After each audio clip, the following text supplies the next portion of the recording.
మరణాత మేలుకొలుపు అనే టీవీ కార్యక్రమానికి విచ్చేసిన మీ అందరికీ ప్రభువైన యేసుక్రీస్తు నామమున వందనాలు. మీకు మీ కుటుంబాలకు మీకు కలిగినంతటికీ క్షేమమవునుగాక. దేవుడు మిమ్మల్ని దీవించునుగాక.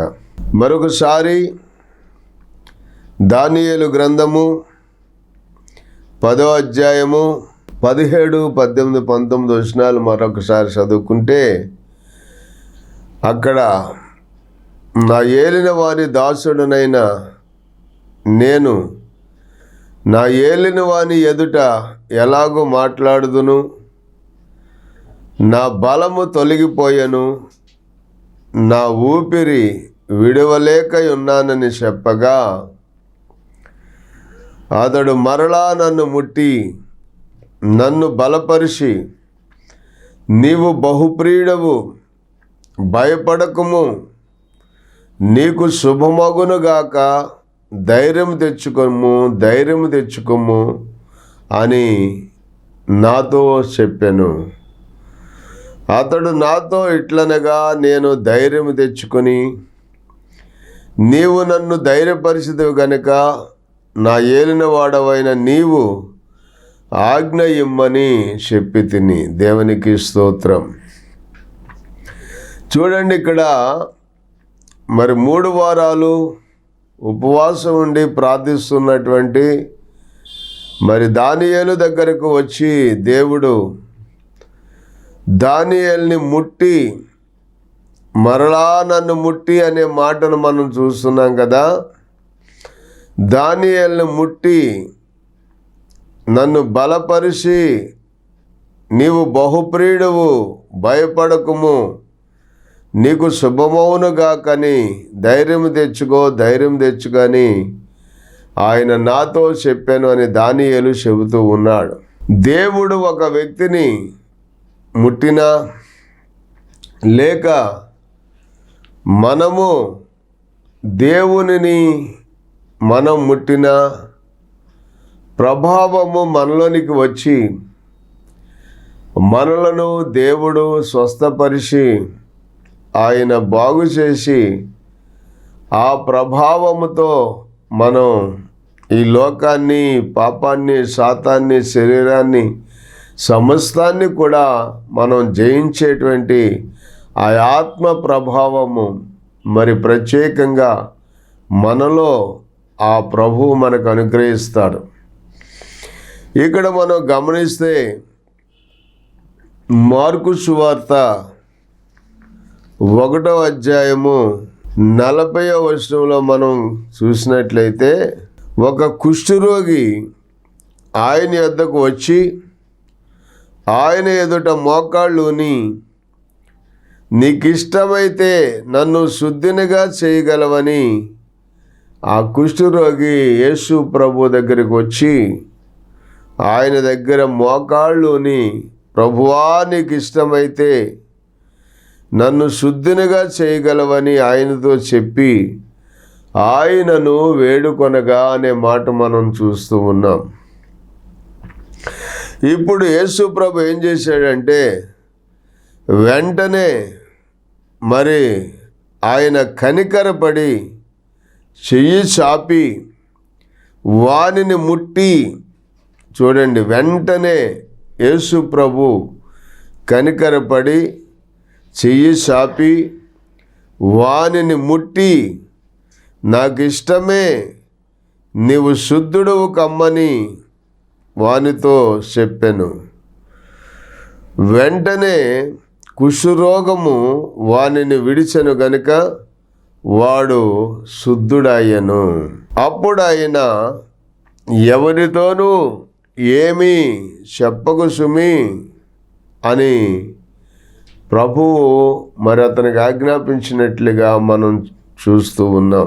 చూడండి, ఇక్కడ దానియేలుని ముట్టి స్వస్థపరిచి, దానియేలుని బలపరిచి, దానియేలుతో నువ్వు ధైర్యం తెచ్చుకో, నీకు శుభము కలుగుతుంది, నువ్వు ధైర్యం తెచ్చుకో అని చెప్పినటువంటి దేవుని యొక్క దూత దానియేలుని ధైర్యపరిచినట్లుగా, ఆయనకు శుభము కలుగు చేసినట్లుగా ఆ లేఖనాల్లో చూస్తూ ఉన్నాం.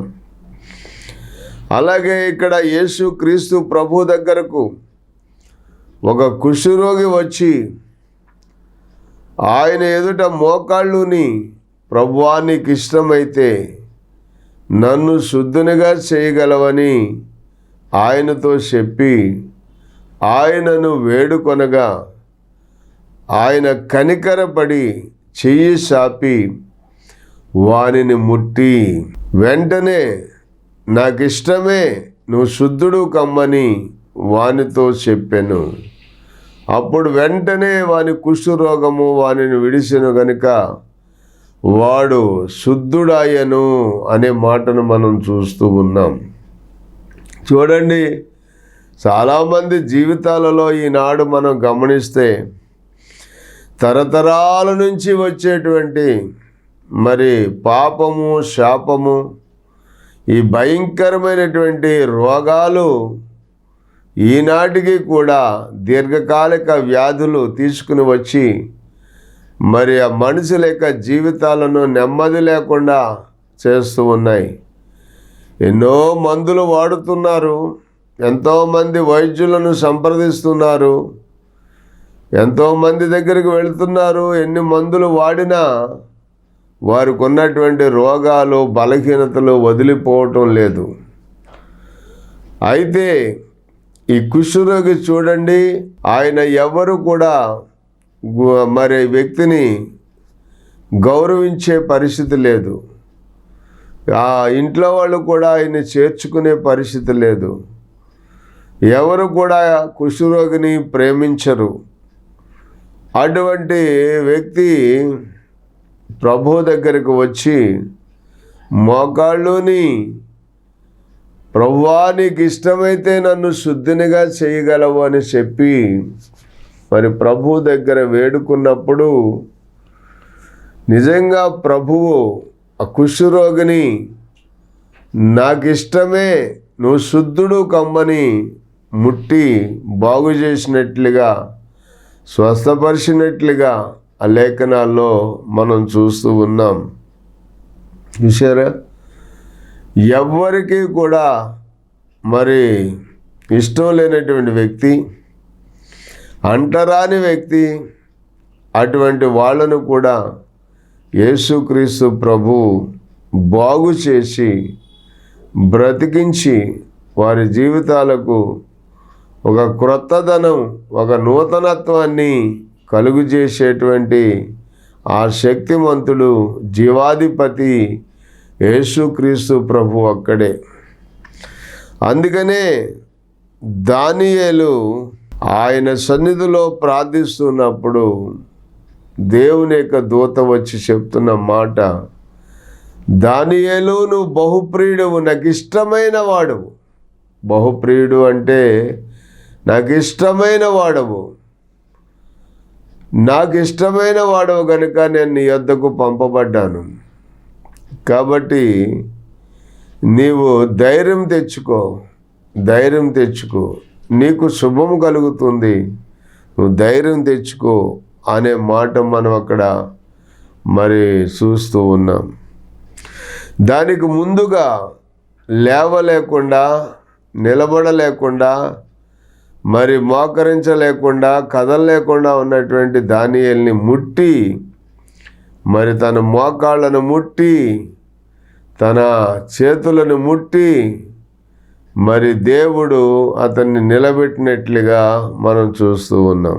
మరి ఇక్కడ ప్రకటన గ్రంథము 3వదిగా ప్రకటన గ్రంథము 1వ అధ్యాయము 17వ వచనం మనం చదివినట్లయితే, నేను ఆయనను చూడగానే చచ్చిన వాని వలె ఆయన పాదముల యొద్ద పడితిని.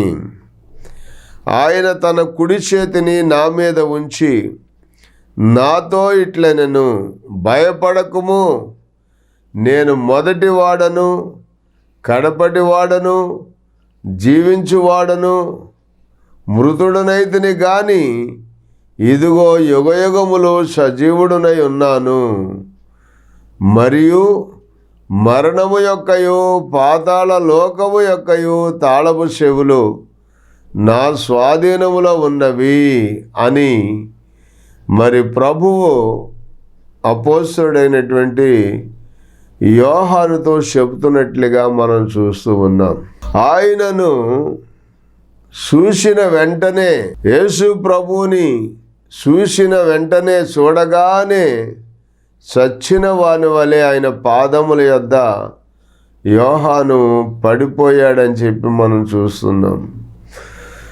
మరి పడిపోయిన వాడిని అలాగే వదిలిపెట్టలేదు, కానీ ప్రభువు ఆయన తన కుడి చేతిని తన మీద ఉంచి మరి అతనితో మాట్లాడుతూ భయపడకుము అన్నాడు. నువ్వు భయపడకుము, నేను మొదటి వాడను కడపటి వాడను జీవించువాడను మృతుడునైతిని కానీ ఇదిగో యుగయుగములు సజీవుడునై ఉన్నాను.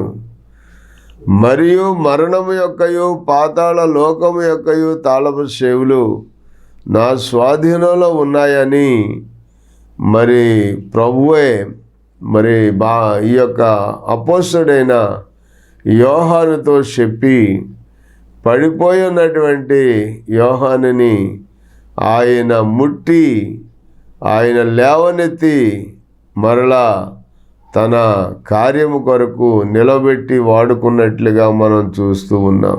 ప్రియ దేవుని బిడ్డలారా, దేవుడు పడిపోయిన వారిని అలాగే వదిలిపెట్టలేదు, కృంగిపోయిన వారిని విడిచిపెట్టలేదు.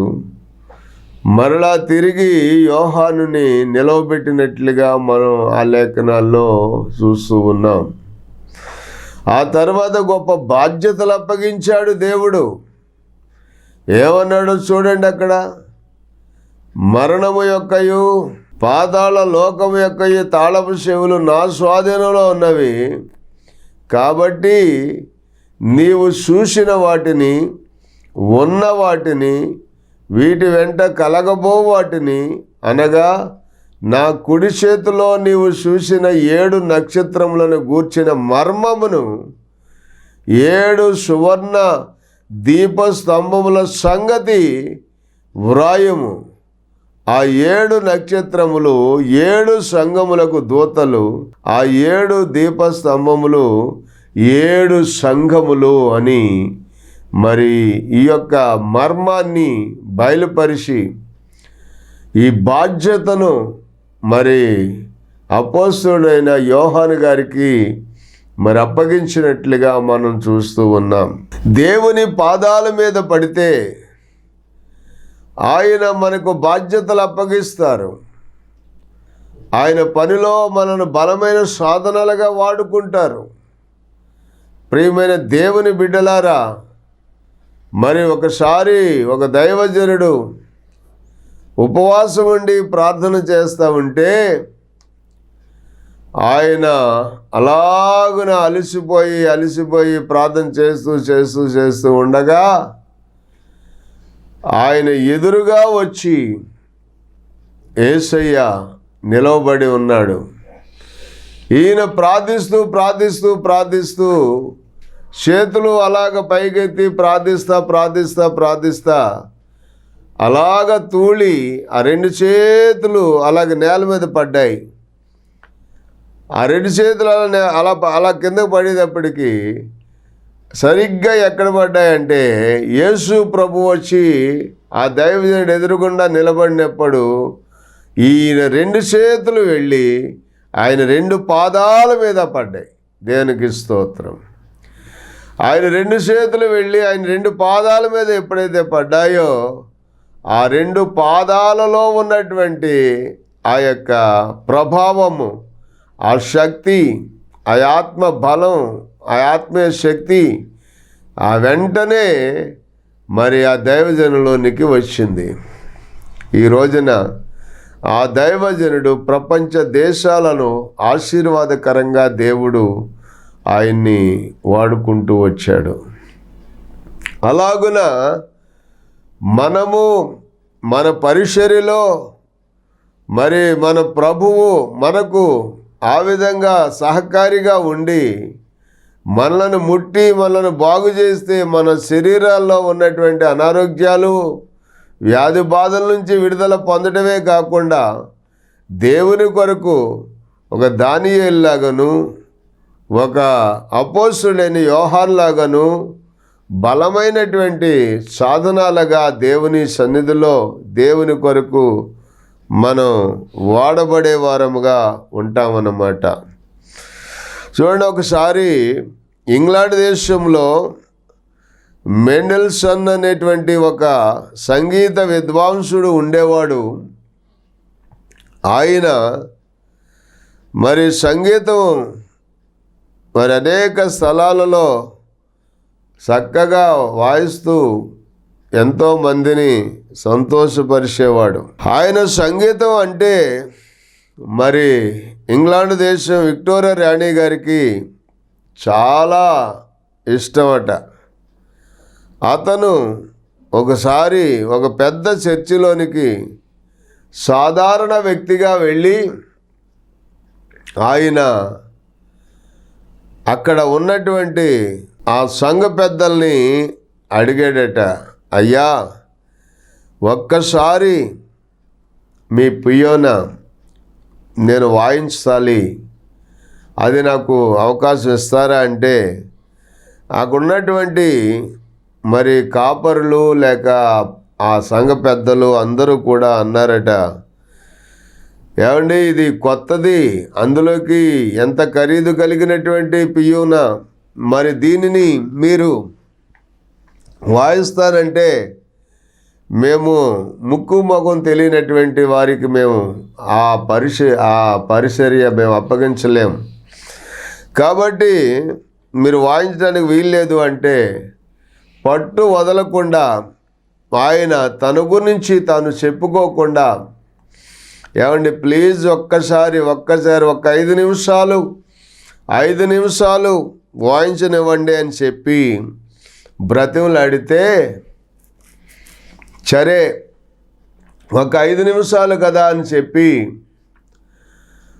వారు అంగీకరించి ఆ సంగీతాన్ని, ఆ ఫియోనాను వాయించటానికి వారు అనుమతిస్తే, ఆయన ఆ రోజున ఆ చర్చిలో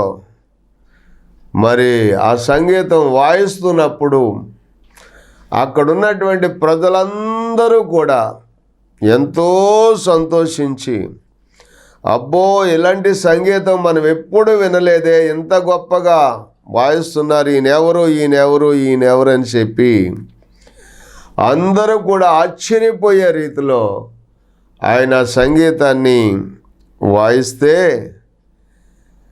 చాలా సంతోషించారని చాలామంది చర్చిలోకి వచ్చిన వాళ్ళందరూ కూడా.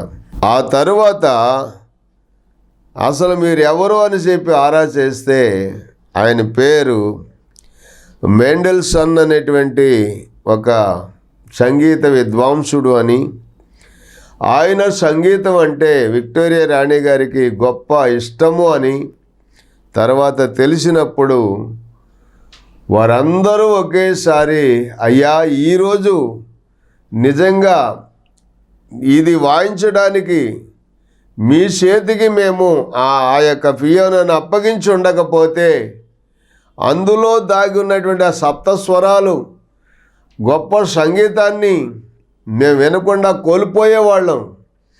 వాయిద్యాన్ని అంటే మేము కొన్నాం, కానీ దాన్ని వాయించడం ఎలాగో మాకు తెలియక ఇన్ని రోజుల నుంచి దాన్ని అలా పక్కన పెట్టేశాం. కాబట్టి ఈరోజు మీరు దాన్ని వాయించడం ద్వారా మేమెంతో ఆనందాన్ని, తృప్తిని పొందాం. మీరు దాన్ని వాయించడం వల్ల అందులో ఉన్నటువంటి అనేకమైనటువంటి అద్భుతమైన ఆ రాగాలు, సంగీతం మేము వినగలిగామని చెప్పి వాళ్ళందరూ కూడా ఎంతో సంతోషించారు, దేవుణ్ణి ఘనపరిచారు. అపోస్తలుడైన యోహాను పత్మాసు ద్వీపంలో అక్కడ ఆయన చూసినటువంటి ఆ దర్శనాన్ని బట్టి, ఆ చూసిన వెంటనే ఆయన పాదాల మీద ఆయన పడ్డాడు గనుక యేసుక్రీస్తు ప్రభు ఆయన ముట్టి పైకి లేవనెత్తి ఆయన మరి సచ్చిన వాడి వలె పడిపోయి ఉన్నటువంటి వ్యక్తిని, ఆయన పాదాల మీద పడినటువంటి వ్యక్తిని ఆయన కుడి చేత్తో వాని మీద ఉంచి, ఆ కుడి చేతిని ఆయన మీద ఉంచి పైకి లేవనెత్తి, నువ్వు భయపడకు, నేను మొదటివాడను, కడపడివాడను, జీవించువాడను, మృతుడునైతిని కానీ ఇదిగో యుగయుగములు సజీవుడునై ఉన్నానని మరి తనకు మరలా ప్రత్యక్షపరుచుకుని, ఆ తరువాత మరి ఆయన చేయవలసినటువంటి కార్యాలన్నిటినీ కూడా,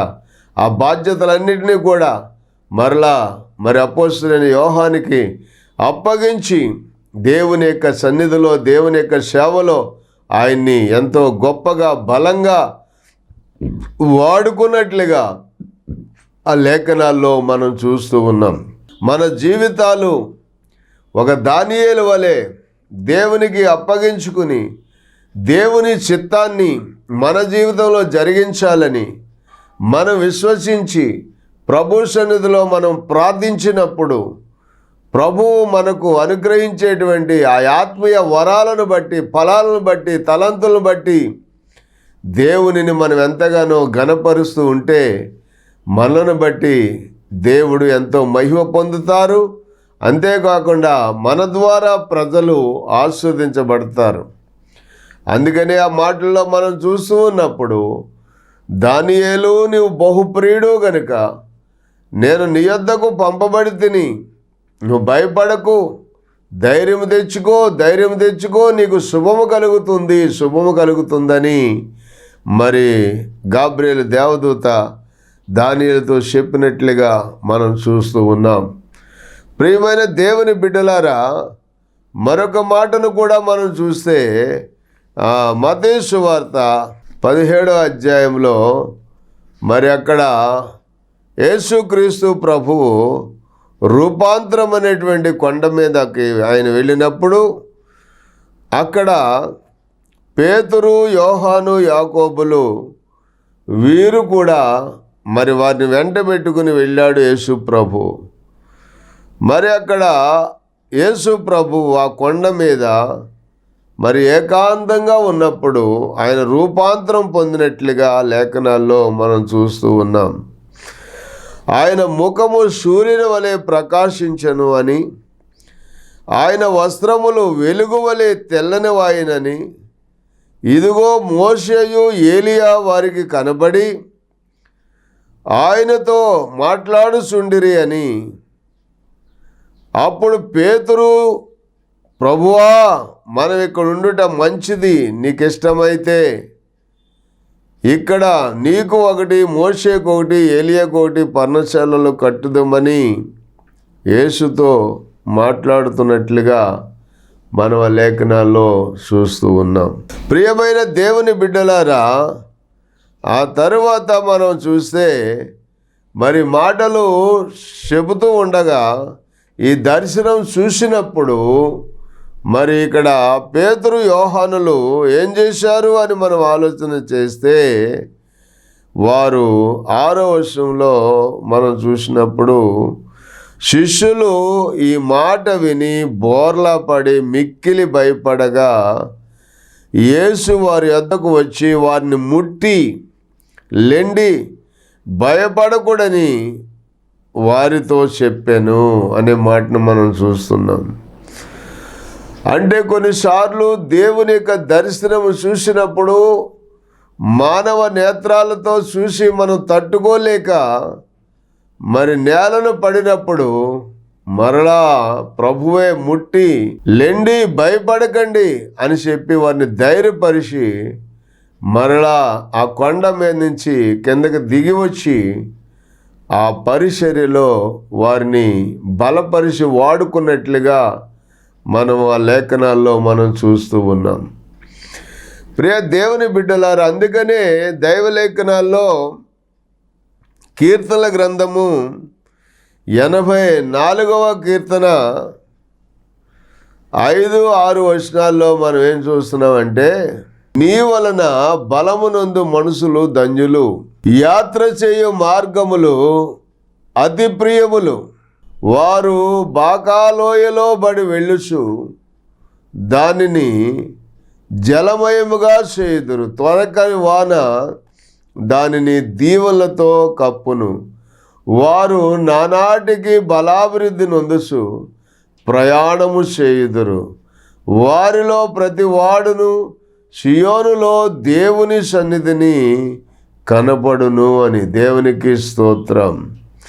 ప్రియ దేవుని బిడ్డలారా, దేవుని యొక్క లేఖనాలలో మనం చూస్తూ ఉన్నప్పుడు మరి దేవుని వలన బలమునందు మనుషులు ధన్యులు అని రాయబడి ఉంది. చూశారా, ఈ లోకంలో చాలామంది చాలా రకరకాలైనటువంటి బలాల కోసము జిమ్ములకు వెళ్ళి మరి అక్కడ ఏవేవో మందులు వాడి రకరకాలైనటువంటి వాటి కోసం ప్రయాసపడుతూ పరుగులెడుతూ ఉన్నారు. కానీ దేవుని వలన బలమునందు మనుషులు ధన్యులు అని, నీ వలన బలమునందు మనుషులు ధన్యులు. మరి యాత్ర చేయు మార్గములు వారికి అతి ప్రియములు. వారు నానాటికి బలాభివృద్ధి నొందుచు ప్రయాణము చేయుదురు. వారిలో ప్రతి వాడును సియోనులో దేవుని సన్నిధిని కనపడుదురు అని. దేవునికి స్తోత్రం. కనుకనే దేవుడు బలపరిచిన నరుడు ధన్యుడు. దేవుని చేత బలపరచబడిన మానవుడు ధన్యుడు. మరి ఆ మనుషుడు దేవుని కొరకు బలముగా దేవుని సన్నిధిలో బలమైన సాధనంగా వాడబడేవాడుగా ఉంటూ ఉన్నాడు. దేవునికి స్తోత్రం. అందుకే ప్రియ దేవుని బిడ్డలారా, యెహోవా కొరకు ఎదురు చూసేవారు నూతన బలం పొందుతారని, వారు పక్షిరాజుల వలె రెక్కలు చాపి పైకి ఎగురుతారని మరి యెషయా గ్రంథంలో మనం చూస్తూ ఉన్నాం. మరి ఫిలిప్పీయులకు రాసిన పత్రికలో 4వ అధ్యాయము 13వ వచనంలో పౌలు భక్తుడు చెప్తున్నాడు కదా, ఏమనంటే, నన్ను బలపరుచు వాని యందు నేను సమస్తమును చేయగలను అని చెప్పి. దేవునికి స్తోత్రం. నన్ను బలపరుచు వాని యందు నేను సమస్తమును చేయగలను అంటే దేవుడు బలపరిస్తే బలపరిచిన మరి దేవుని పట్ల సమస్తాన్ని చేయగలుగుతానని చెప్పి మరి పౌలు భక్తుడు చెప్పాడు. కాబట్టి దేవుని చేత బలపరచబడిన దానియేలు ఎలాంటి గొప్ప కార్యాలు చేశాడో అలాగే మనము కూడా దేవుని చేత బలపరచబడి దేవుని సన్నిధిలో మరి దేవునికి ఇష్టమైనటువంటి వారిగా మనం జీవించి దేవుని కొరకు జీవించి అనేక మందికి ఆశీర్వాదకరంగా ఉండాలని దేవుడి మాటలు దీవించి ఆశీర్వదించును గాక. ఆమేన్. ప్రార్థన చేసుకుందాం. తండ్రి, మీకు వందనాలు, స్తోత్రాలు ప్రభువా. నీ సన్నిధానములో అయ్యా ఇదిగో తండ్రి, దానియేలు గురించి మీరు మాట్లాడుతూ, అయ్యా నాయన దానియేలు నువ్వు బహుప్రియుడు గనుక నేను నీ వద్దకు పంపబడ్డాను అని చెప్పి నాయన తండ్రి మీ స్తోత్రాలు ప్రభువా. అయ్యా మీరు మాట్లాడినప్పుడు దానియేలులో ఉన్నటువంటి నాయన ఆ బలహీనత అంతయు తొలగించి ఆయన బలపరిచి ధైర్యం తెచ్చుకోమని చెప్పి నువ్వు బలపరిచి నాయన నీకు శుభము కలుగునుగాక అన్నారు. ఆ శుభవచనము నాయన వింటున్న దానియేలుని నాయన మీరు ధైర్యపరిచి దీవించినట్లుగా ఈ యొక్క దైవ వర్తమానం వింటున్న నీ ప్రజలను కూడా వారి జీవితాల్లో శుభకార్యాలు జరిగించి శుభము కలిగించి గొప్ప దీవులతో నింపమని యేసు నామములో ప్రార్థించి వేడుకొనుచున్నాం పరమ తండ్రి. ఆమెన్. దేవునికి స్తోత్రాలు, మీకు వందనాలు.